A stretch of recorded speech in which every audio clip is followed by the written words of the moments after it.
The following is a statement by Premier and Minister of Finance, the Honourable Andrew A. Fahie. My people of the Virgin Islands, good day and God's blessings. You would recall that approximately 2 weeks ago, I led a delegation to London to discuss with the United Kingdom government its offer of a loan guarantee for recovery and development projects in response to the damage arising from Hurricanes Irma and Maria in 2017. Please note that the discussions were not about a loan, but rather about the conditions surrounding the loan guarantee. On my return, I reported via a live press conference on September 17 that the concerns about the conditions of the guarantee raised by your government prior to and at these meetings had fallen on fertile soil once we were able to speak directly with the officials of Her Majesty's Treasury and the Foreign and Commonwealth Office.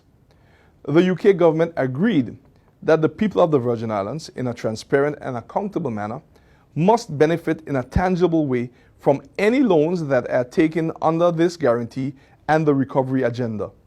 After all, we, the people of the Virgin Islands, have to repay these loans. Your government was asked by the UK government to prepare a plan of action for moving forward.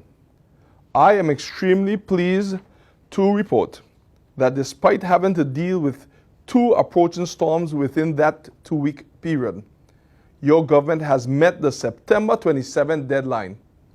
With the support of our talented public officers, the Cabinet of the Virgin Islands has approved the revised Recovery to Development Plan of the Virgin Islands 2019 to 2023, which will serve as a framework to guide the territory's recovery to development with the benefit of the people of the Virgin Islands as a guiding objective.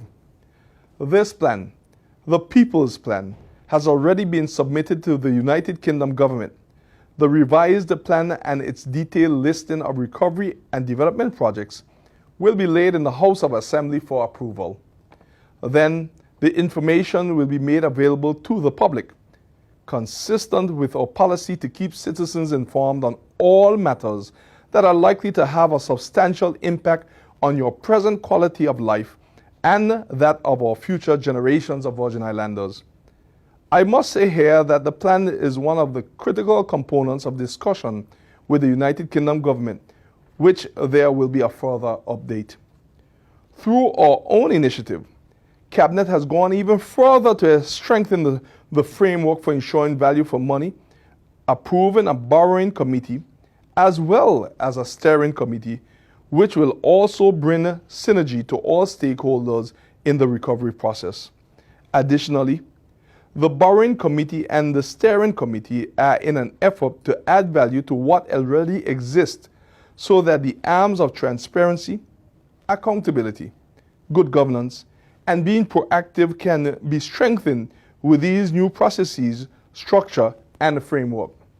Might I add that the revised Recovery to Development Plan provides the roadmap for getting the job done timely, transparently, and within budget.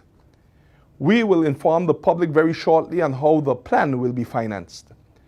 The plan will serve as an excellent foundation and launching pad for the longer-term National Sustainable Development Planning process, now being commenced with the support of the United Nations Economic Commission for Latin America and the Caribbean.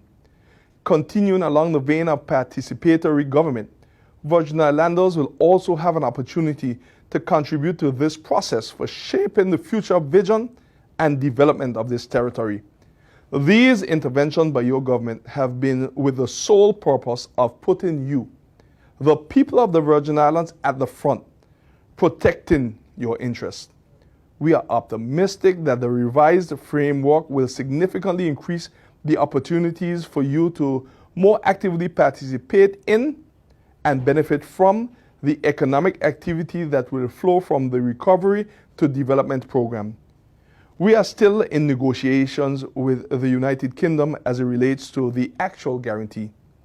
Once the People's Plan is accepted by the UK government, BVI contractors and service providers will have better prospects in securing business opportunities. This will result in more jobs for you, the people, which will allow you to provide for the needs of your families, to provide roofs over heads and food on tables.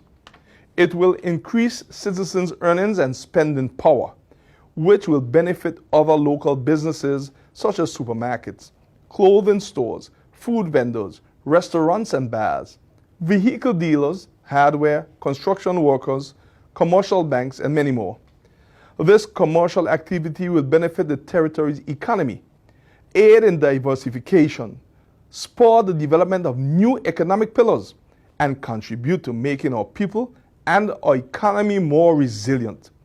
There is a saying, when the tide rises, all boats will float, not just a few. I am happy that as your new premier and leader of government business, that your government took this time to thoroughly review the status of recovery efforts and carefully examine the financial position of the territory as we plot the course for the best way forward. The best way forward is for the people to fully recover so the BVI could recover. The best way forward is for the people to be resilient so that BVI could truly be resilient. And the best way forward is for the people to actively participate in the development of the territory and to be true beneficiaries of this process. I thank God that your government has been able to redirect the focus of this loan guarantee matter back to you, the people of this territory. For glaringly missing from the recovery agenda were you and your needs. I thank the hard-working team at the Premier's office and Ministry of Finance for burning the midnight oil on behalf of you, our employers. They truly have a heart for the people and for the BVI. I thank my administration for their commitment to shaping the revised plan and for doing our part to put the people first. I thank you, the people, for your 2-year patience, and I crave your indulgence as we make decisions that bolster the BVI and its generation towards positive advantages. The BVI belongs to God, and with His guidance and as one people, we will continue to move forward with our recovery.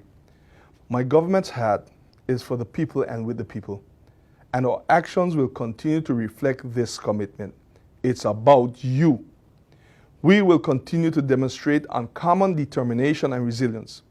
Resilience in the sense that we are able to withstand and recover quickly from any challenge. We will continue to rebuild and restore communities to create a resilient people, a resilient BVI, and a resilient economy. We will continue to make admirable accomplishments together because we are a resourceful people, as together we will always achieve more. I thank you.